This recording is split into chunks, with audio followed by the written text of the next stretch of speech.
Discovering voices, building worlds. The Ampliverse. Welcome to Harry Potter and the Anxious Millennials, a show where we delve week by week into each chapter of the Harry Potter series.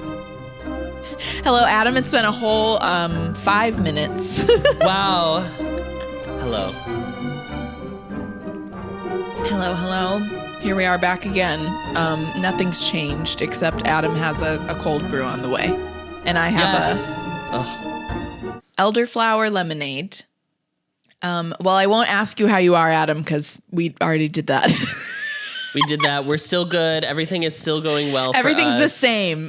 Everything is the same. Nothing's changed. It really does feel crazy to be almost done. This close, yeah. Yeah. I know. Because we're only... Yeah, we have 2 more? We're going to record 2 more next week, and that's it. Wow. 37:38. And then watch the movie together. And then we're going to watch the movie together. Because we're actually going to be together. Yes. This week we read chapter 36 called The Only One He Ever Feared. I just want to take a minute to say, this is one of my favorite chapters in the entire series. Wow. Yeah, I was jealous. I was jealous that Adam got to do this one. Actually, I wasn't, though, because I got to fully, enjoy this. I just got to sit back and enjoy this chapter. I still had to take a bunch of notes, though, but yeah. Yeah, no, it's one of those where it's like a play-by-play type of chapter. It's a Quidditch. Adam, yes, it's a Quidditch chapter. Adam, what happens in this chapter? What happens in this chapter? What a great question. In this chapter, Harry seeks revenge for Sirius's death. And Voldemort and Dumbledore duke it out. Duke it out, yes. I love it that you chose duke it out, yes. Yeah. At the beginning of the chapter, Harry is convinced that Lupin does not know what he's talking. Like, he is so convinced that Sirius is just on the other side of the veil and is going to, come out and run his hands through his hair and be like, hey, what's up, guys? I'm the Foz. I'm back. Yeah. But then he slowly realizes the truth. And the way he realizes it is that if Sirius was there just around this archway and Harry was calling for him to this degree, he would have already come back. Yeah. So the only thing that it could mean is that he's dead. Yeah. And that Lupin is right. And again, maybe we'll learn, maybe next week we'll figure out what this arch really, what her real powers are. Mm-hmm. I don't think we do. No, I don't remember us learning anything. Which is very frustrating. But, so at this point, Bellatrix has moved from her duel with Sirius, in which she's basically killed Sirius, to she's now dueling Kingsley. Yeah. Neville asks, obviously Harry is like in shock, and Neville asks if Sirius Black was a friend of Harry's, and Harry says yes. And then Bellatrix gets away from her duel with Kingsley, and Harry is like, that's it, I'm gonna kill her, and sprints after her. They run from the dais room with the arch. She runs and he follows her into the room with the brains. She tosses a spell over her shoulder to have the tank of brains fall over and I know. The horror. The whatever the potion, whatever the liquid is, has doused Harry. And now the brains are all creepy crawling. Yeah. Blah, blah, blah, blah. Awful. So he Wingardium Leviosas them up into the sky just to get them out of the way. And then continues to run after her. He runs past everyone, Luna, Ginny, Ron, Hermione. They're all still practically dead in this room. And he's just bye, I'm avenging Sirius, excuse me. That's what I'm saying. Then it was we had to carry her around earlier, but now you're fine to just leave them there. I don't know. Maybe because, I don't know. He's hyperfixed on Bellatrix at this moment. And the order showed up, so it's not just the kids anymore. Mm-hmm.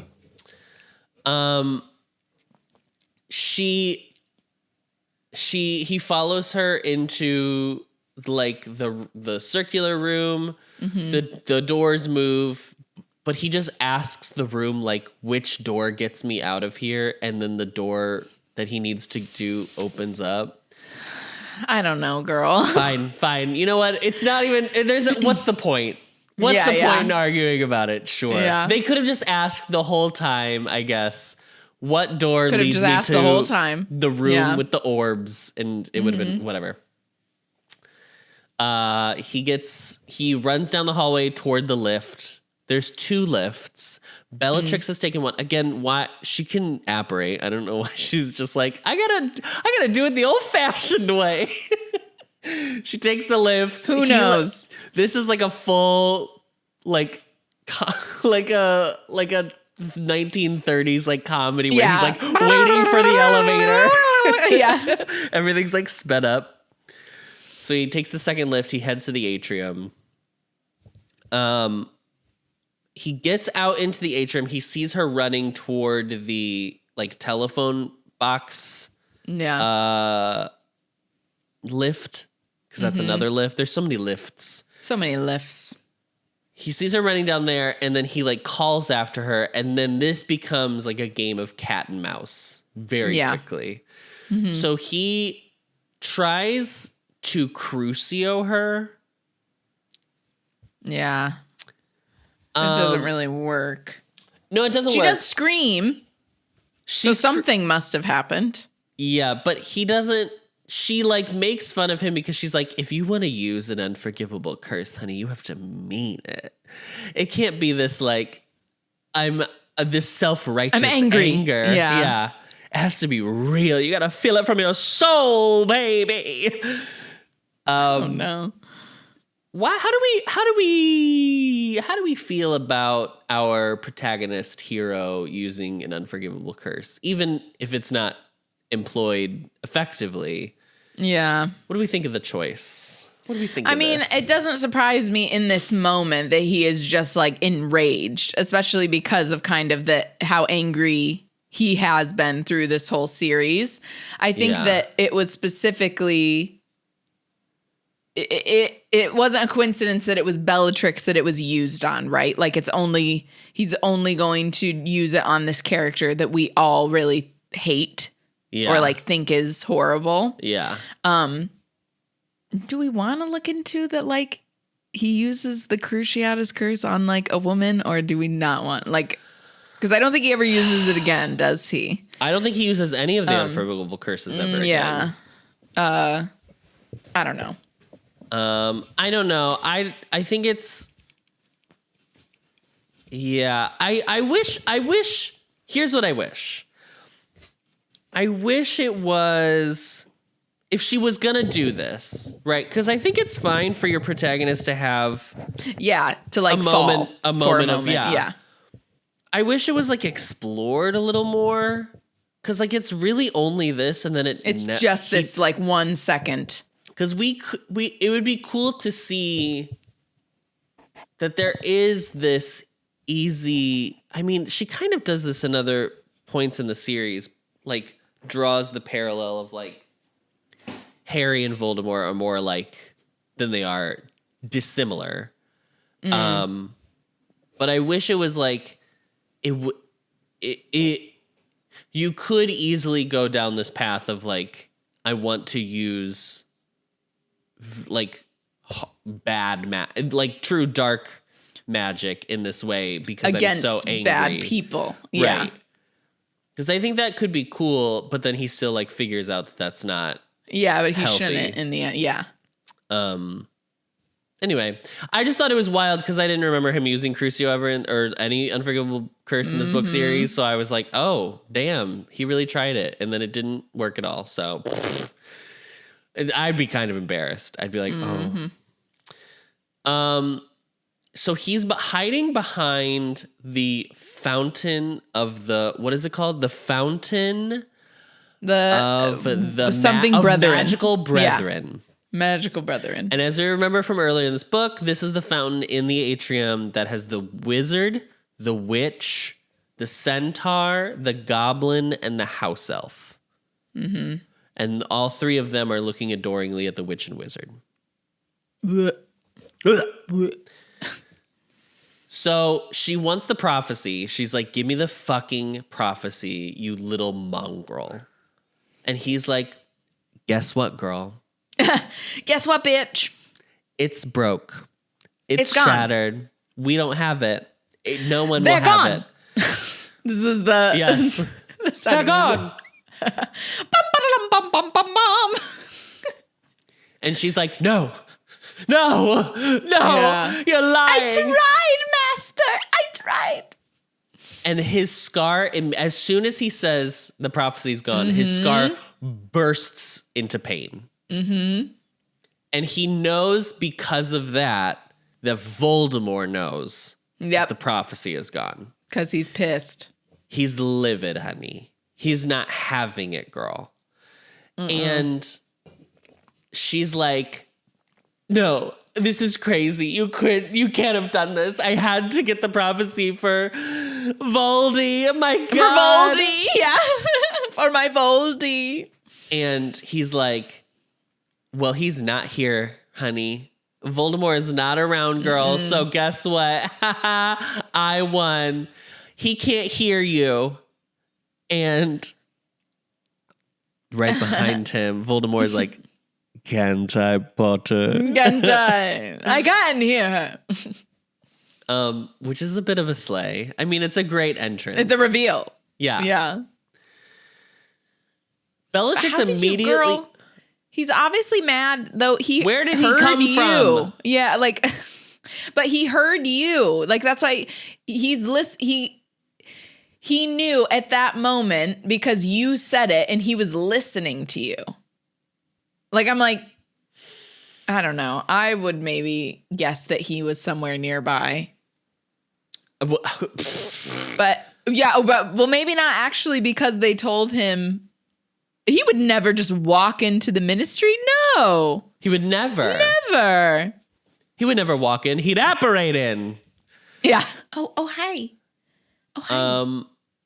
Bellatrix tries to immediately garner sympathy with Voldemort and be like, oh my God, I'm so sorry. We really so tried our sorry. best. It was actually way harder to fight these 6 15-year-olds than I anticipated because we're like bad at doing our jobs. Yeah. And Voldemort is like, I cannot believe that this fucking kid has foiled my plan. Yet again, here we are. How does this keep planning. Happening? Months of planning down the tubes, and all because Voldemort just didn't want to come do it himself. Girl, why didn't you just come get the prophecy, girl? You don't have anyone to blame but yourself. I don't feel bad for you. No one feels bad for you, sweetie. No one feels bad for you. So he's so mad at Harry. He tries to immediately fire the killing curse at him. Yeah. Avada Kedavra. But out of Harry's like, I mean, what? There's nothing I can do. Like it happens so quickly that he's like well, devastated by the situation was serious. He's just kind of like, yeah. But all of a sudden, first of all, I need to point out that while Bellatrix was trying to like get Harry during this, like he was hiding from her by the fountain, that she had like blown off pieces of the statues. Oh, right. Mm-hmm. So the head of the wizard, the arm of the centaur, the ear of the house elf, or something like that. Yeah, just different things that happen.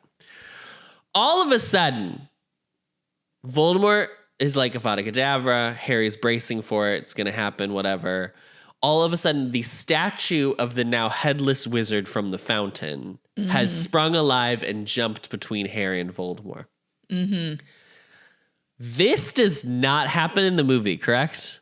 I don't think so. They do have they like duke it out in certain ways, but I don't think any of this stuff like protects Harry. There is a duel, but the statues do not come to life. I don't believe so. I don't remember this would be so cool. I know. I was so sad we didn't get this. Because they have the fountain. Like, we looked into it, and they have the fountain with all the specific things. Yeah. Too bad. Missed out. So the statue jumps in between, blocking the curse from hitting Harry, and immediately Voldemort is like, fuck. It's Dumbledore. Fuck. Because Bellatrix tried to tell him, but he, like, cut her off. Yeah. Like, she was like, but he's here, he is below. I think is what she said. Yeah. Yeah. Yeah. And again, like, Voldemort isn't a good manager. And I really think that's, like, the most important reason why he's, like, a bad person is he's just, like, has bad managerial skills. You need to go to a training. You need to go to a training at headquarters. He's bad at setting, like, expectations. I don't think he's, like, a good trainer. You know what I mean? Like, showing the skills that you want your employees to, like, also have. Yeah. So I just think there's some stuff he needs to work on in that front, and maybe it would be, like, a little better. Yeah. I don't know. Just something to think about. Dumbledore enchants the other statues from the fountain. So the witch jumps to life. She pins Bellatrix to the floor. Mm-hmm. Great. The centaur gallops at Voldemort and, like, then, like, in circles, just, like, starts, like, walking around them. And then the house elf and the goblin just, like, flee to the fireplaces. That'll come back later. To the point that when I wrote this note originally and I saw that they ran to the fireplaces, I was like, I'm not even going to mention this because who cares? And then you were like, it is important later. Yeah. And the wizard, after he's blocked, just, like, starts pushing Harry out of the way. He's, like, shoving him to be like, get out, go. Yeah. Go, girl. Voldemort sends a killing curse at Dumbledore, but it misses, and it hits a security guard desk, and then which bursts into flame. This is where I have a question about when spells miss the target. Yeah, like, how... Because, like... Okay. Bellatrix was trying to hit Harry with Crucio. Yes. And she missed and hit the statue, and that's why his head popped off. But the curse is just it's a torture curse. Yeah. Why is it exploding? Like, why is it severing? Like, I don't understand how spells interact with physical space. Because they should just do nothing, right? I mean, it doesn't make sense to me at all that it's just like there's so much desk power bursts behind into it flame. That the energy of the spell itself, like, causes.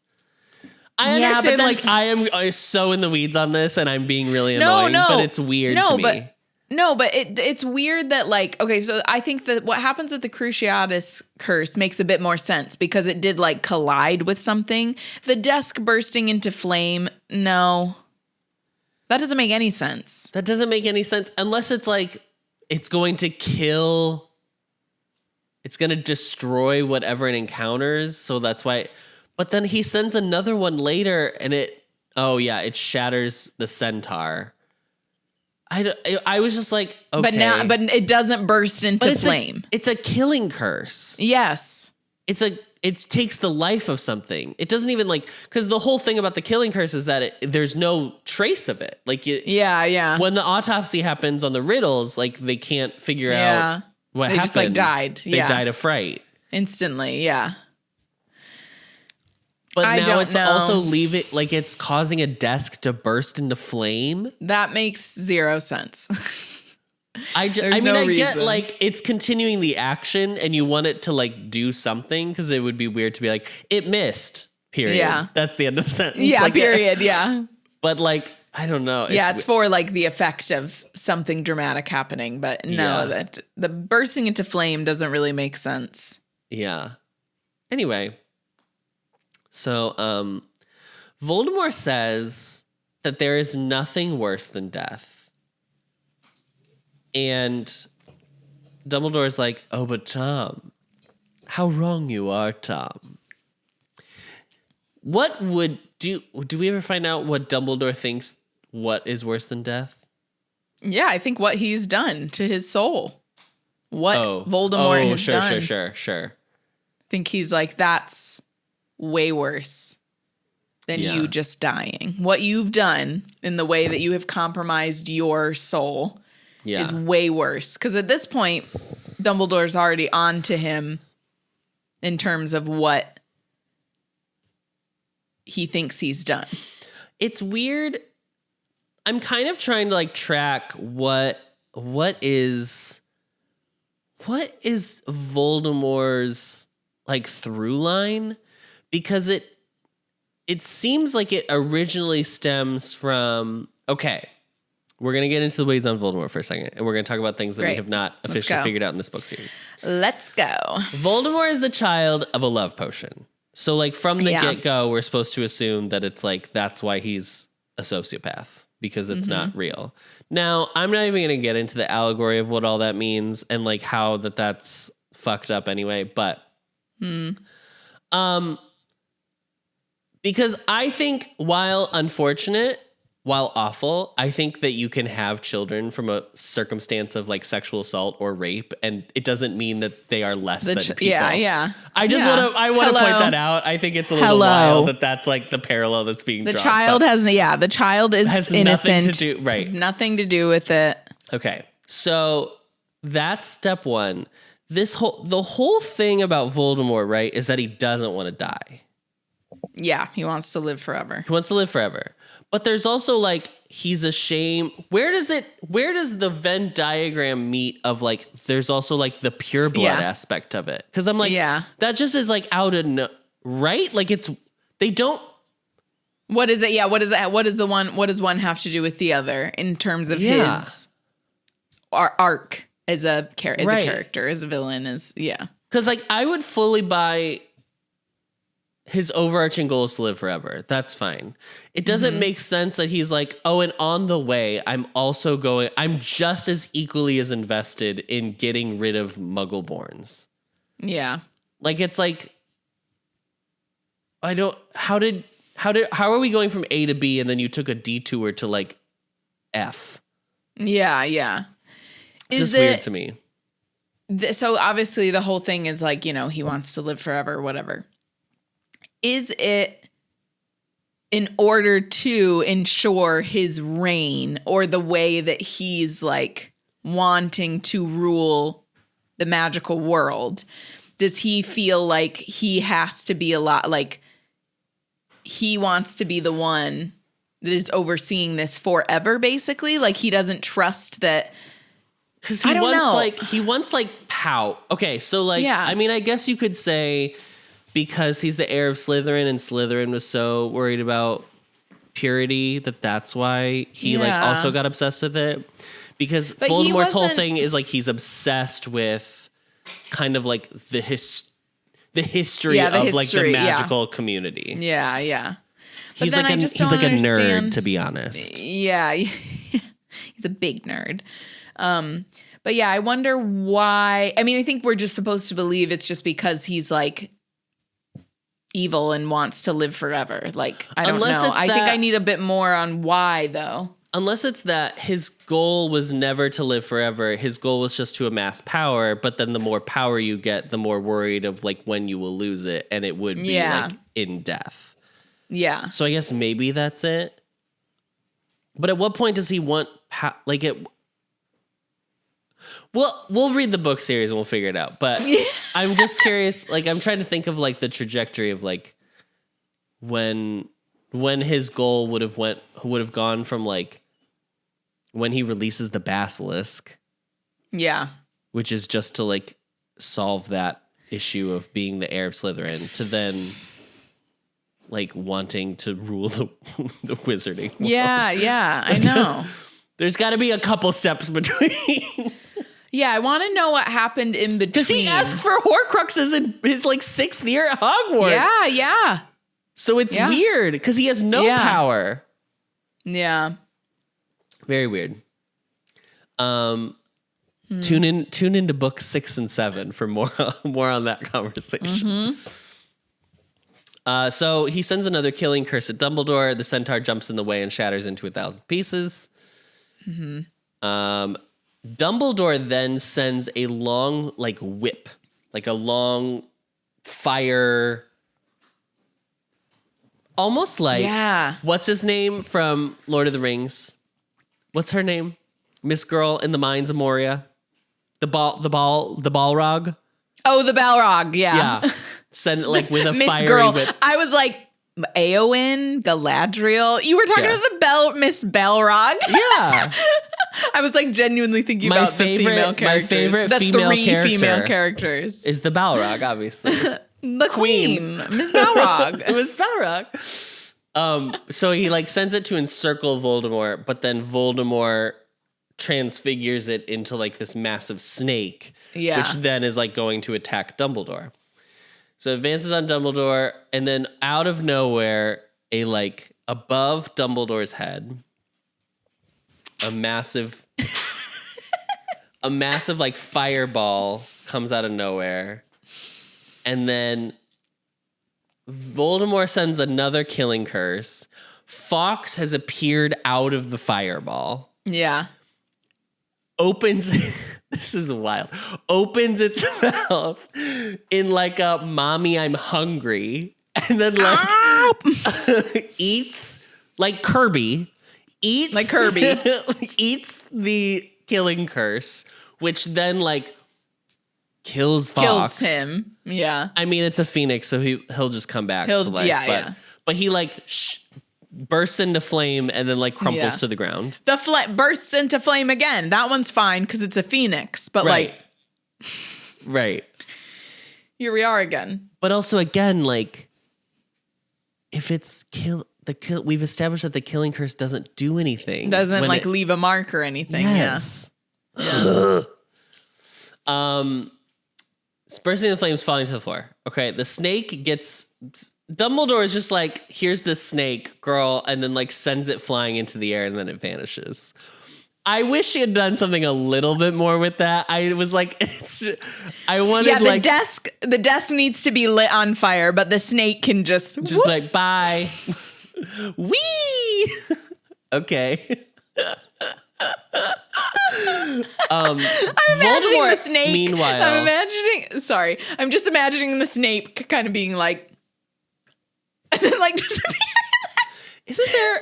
What's happening it's to literally me? The second movie when they Serp and Sorcia in the practicing in the dueling club. Oh yeah, and they just send the snake flying into the air. Yeah, that's what it reminded me of. I was imagining it more dopey, but yes, goofy, just being yeah, bye bye, stupid. Meanwhile, Voldemort has moved to the center of the fountain. Epic. Iconic. This is so cool. And this is the movie gets this part so right. You don't this? Wait, no, sorry. I thought you were saying it's missing. They didn't do this. No. Which part is this? When the water, they do the water thing. Yeah. Yes. This is sorry. So I thought you were talking cool. about something they left out. Oh, no. So Voldemort has moved to the center of the fountain. The Dumbledore sends the water from the fountain to rise up and cocoon around him almost. Yeah. I think it says a glass. It looks an orb. A glass orb around him. And you can see through the ripples of the water that Voldemort is struggling against it because he's basically being drowned in midair, which is wild. Yeah. He then vanishes and the water splashes back into the pool and overtakes the edges of the fountain. Mm-hmm. And then he's gone. He's not in the room anymore. And Dumbledore and nobody's around. Miss Girl's still trapped by the fountain. That's Bellatrix, not the Balrog. Sorry, to be clear. To clarify. Bellatrix is trapped by the witch. And then Dumbledore is don't go anywhere. Something's happening. And at this point, Harry's scar becomes so hurt so bad that he's like, death is a better, it has to be death because it's so painful. And Voldemort fully takes over Harry's body and like speaks through him. Yeah. Okay. I'm gonna read this passage. Yeah. And then Harry's scar burst open and he knew he was dead. It was pain beyond imagining, pain past endurance. He was gone from the hall. He was locked in the coils of a creature with red eyes, so tightly bound that Harry did not know where his body ended and the creature's began. They were fused together, bound by pain, and there was no escape. And when the creature spoke, it used Harry's mouth, so that in his agony he felt his jaw move. "Kill me now, Dumbledore." Blinded and dying, every part of him screaming for release, Harry felt the creature use him again. "If death is nothing, Dumbledore, kill the boy." "Let the pain stop," thought Harry. "Let him kill us. End it, Dumbledore. Death is nothing compared to this. And I'll see Sirius again." And as Harry's heart filled with emotion, the creature's coils loosened, the pain was gone. Harry was lying face down on the floor, his glasses gone, shivering as though he lay upon ice, not wood. Does Voldemort let him go because Harry's humanity of like and capability of love is what like sent him away? Yeah, the like emotion and love that he feels remembering Sirius. that Sirius is gone now, Yeah. basically. The grief. Okay. And Voldemort That was what I thought. He can't handle it. He can't like process it. Yeah, he can't physically be in Harry's body and experience that emotion because it's so foreign to him that he's like, ugh, I can't feel that. It really, I mean, it's the truest form of it gave him the ick, for sure. So cringe. Yeah.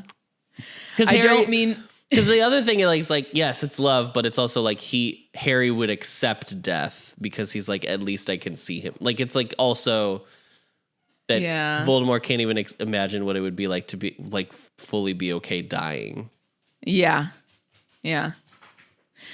It's interesting reading this after, because it's October now, so this next month, November, will mark the 1 year since Jack passed, our dog. Mm-hmm. And when it's so interesting reading stuff like this now when I lived through such a grief, because when Harry said that about Sirius, like I remember when like Jack had first passed away, I remember sometimes having like really dark thoughts like that, like just being like, I'm so sad and like grieving so much and feeling so devastated about this that I just want my dog back. Mm-hmm. And so when he was talking about that with Sirius, I kind of read it more as like grief.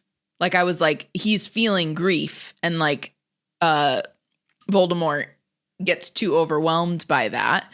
But then I was like, well, I guess because there's that quote that people always say, like, what is grief if not love, like persevering or something like that? I don't know if that's the exact quote, but just that it's like just because you lose someone. It's from WandaVision. Oh, it is? Yes. Oh, I didn't know. I feel like someone said something similar to that before WandaVision, but just the idea of like, you don't stop loving that person or your pet, like just because they've passed, you know, like that's not how it works. And so I never thought of it that way until obviously I read it this year and like read that part and just was like, yeah. And it is a really difficult thing. It's a very difficult emotion to weather, grief. So like, even though she described it as like emotion, like swelling for Sirius, like I was like, I think what that is grief. And that is like, yeah, the idea of having loved anything like that is what Voldemort is like, oh no, I could never. Like, right. Yeah. Because that, I mean, it is painful, but then it's like, but it's your love for him for Sirius, you know, like the love that he had for his godfather, which I think Dumbledore does talk about that more in the next chapter. But I just thought it was interesting because when you have gone through like a grieving process like that, there's a point where you just don't feel like you're ever going to get to the other side, and it's so painful, but it's because you've loved this person or pet like that much. Yeah. But yeah, it's just interesting because I never read it that way. So I wonder, like, obviously Harry has lost his parents, but now he's also lost Sirius. He also had no memory of them. Yeah. Right. Yeah. Where It's Sirius, he actually, yeah.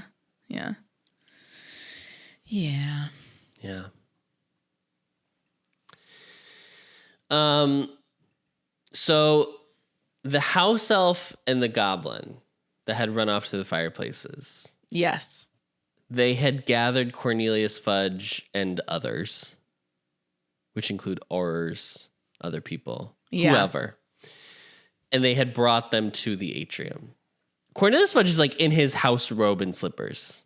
Like he's like, he was having a great night's sleep. Yeah, he just got out of bed. Yeah. They all enter the atrium, and this is the part that I was like a little confused about. They enter and they say, we saw him. So they somehow, while Voldemort was talking through Harry, he had also, in his like actual physical body, retrieved Bellatrix during that as well. Because they say they saw him take her. But like Harry, I don't know. Harry was in this moment of like, he was like not really seeing the world around him. So maybe that was all happening at the same. I don't know. Was there time that passed in between this? Like, is it Harry wakes up because he like passed out from the pain? So, blah, blah, blah. Harry was lying face down on the floor, his glasses gone, shivering as though he lay upon ice, not wood. And then there were voices echoing through the hall, more voices than there should have been. Harry opened his eyes, saw his glasses lying by the heel of the headless statue. Blah, blah, blah, blah, blah. He put them on and raised his head a little to find Dumbledore's crooked nose inches from his own. Are you all right? Blah, blah, blah, blah. The atrium was full of people. The floor was reflected. Blah, blah, blah. The witches and wizards streaming in. He was there, shouted a scarlet-robed man with a ponytail who was pointing at a pile of golden rubble on the other side of the hall where Bellatrix had lain trapped only moments before. I saw him, Mr. Fudge. And so I was just like... Only moments before, yeah. That's weird. So I guess it just happened all so fast that like... Maybe he just like straight up left Harry, then like reappeared next to Bellatrix, grabbed her and just left. Like maybe it was like that. Yeah. Do you know what I mean? He just like grabbed her or like touched her arm and then they were gone. Yeah. It could have been just like an instant, but... Well, I mean, lucky that people still did see him. But they also refer to... It refers to the witch statue as being rubble. So he had to have like destroyed that to get to her. Yeah. So he had to be there for a second. Yeah, I always thought it was that Harry had like gotten knocked out, but it doesn't sound like that is the case. It sounds like it's an instant thing. Yeah. Huh. It's weird. Well then maybe he was doing it while he was also in Harry. Yeah. He's using that as the diversion. He is a multitasker. And that's he can multitask. Yeah, that's one of his pros. When he goes into an interview, they're like, give me 3 pros and 3 cons. Well, I'm a great multitasker. So Fudge is like, what the fuck did I just walk into? Because now the problem is like, I really think if there had not been other witches and wizards, Fudge still would have been like, this wasn't real. I did not see what I saw. But because it was deny. Randos were like, I just saw Voldemort take Miss Girl out of here. Yeah. That he like can't really argue against it. Also, he would have probably arrested Dumbledore. Fully. So Dumbledore threatens to fight like all of the Aurors because it seems like Cornelius might be like sees him, which is a little like, is this it's very silly. Yeah. But he's like, but you saw with your own fucking eyes that the last 12 months of you accusing me of lying has been wrong. Mm-hmm. Admit your mistakes, girl. Okay. Yeah. And then Dumbledore, because at this point, Dumbledore is like, okay, I've won. I'm back to being like the most powerful person over the Minister of Magic. Everybody, whatever. Everyone bow down. Did you notice, is it the elf and the goblin that like clapped for Dumbledore? Applaud. Yeah, they applaud him. I was obsessed with that because Adam, he enchanted them. Yes. He's so funny. So they're clapping for him. Yeah. Because he made Yeah. It's great. It was so funny to me. Gay people. My God. Gay. He is gay. They love an audience. So Dumbledore then picks up the head of the wizard, like the statue, and like makes it a portkey in front of Cornelius Fudge, which is famously, you can't do that. You have to register portkeys. That's like the whole thing. Do you know what also is illegal, Cornelius? Umbridge, giving people Veritas serum without permission, underage students, or students in general, because all students are underage. And then also potentially using unforgivable curses. I'm sure that's illegal. But yeah, Dumbledore making this portkey. Oh, get him out of here. Yeah. Regulation. Dumbledore creates portkey out of the wizard's head and to send Harry back to Hogwarts. And Cornelius Fudge is like, how dare... I mean, like, I'm right here, girl. I am the letter of the law. I just saw you. And Dumbledore is like, here's what's going to happen, Miss Fudge. Love. Okay? Love. You're going to fire Umbridge. Okay? You're going to get her the fuck out of my school. Yeah. You're going to call off searching for Hagrid. Okay, we're done. Whatever we're done with that. I don't give a fuck. Yeah. He needs to go back to work. Okay? Mm-hmm. And I have about a half hour to give you where I can explain what happened here tonight. And I'm starting the clock now.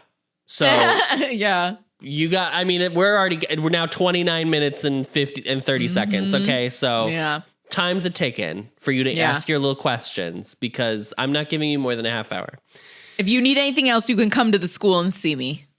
Right, or you can send an owl because if you just address it, headmaster of Hogwarts, those owls will know where to go. I will receive it. Okay? Yeah. Because guess what? I'm the headmaster of fucking back, Hogwarts bitch. School of Witchcraft and Wizardry. I'm back. And I don't care what you think is going to be happening, but I'm going back to school. A sleigh. A sleigh. Okay, queen. And then he hands Harry the portkey. Yeah. And Harry just goes. He's off to wherever. We would assume Hogwarts. Yeah. Let's hope. And that's it. That's the chapter. Is there more? I felt like it was hard because so much was that was a pretty quick. packed. It was a quickie. It was only like 24 minutes when I was listening to it. Yeah. It was a short chapter, but there's so much that yeah, you really have to do a play-by-play. Yeah. For it. Oh, it's just so epic. This is like this is like the most epic of all the fight scenes that we get in any of the books. Yeah, for sure. This is the most epic. It is so good. It's such a great chapter. Well, because it's also incredible. it's the best because she doesn't get bogged down with trying to come up with spell names. Like she's just and all of a sudden fire is coming out of his. Yes, right. And he's in a cocoon of water. Yeah. It's like, great, give it to me. Yeah. Love it.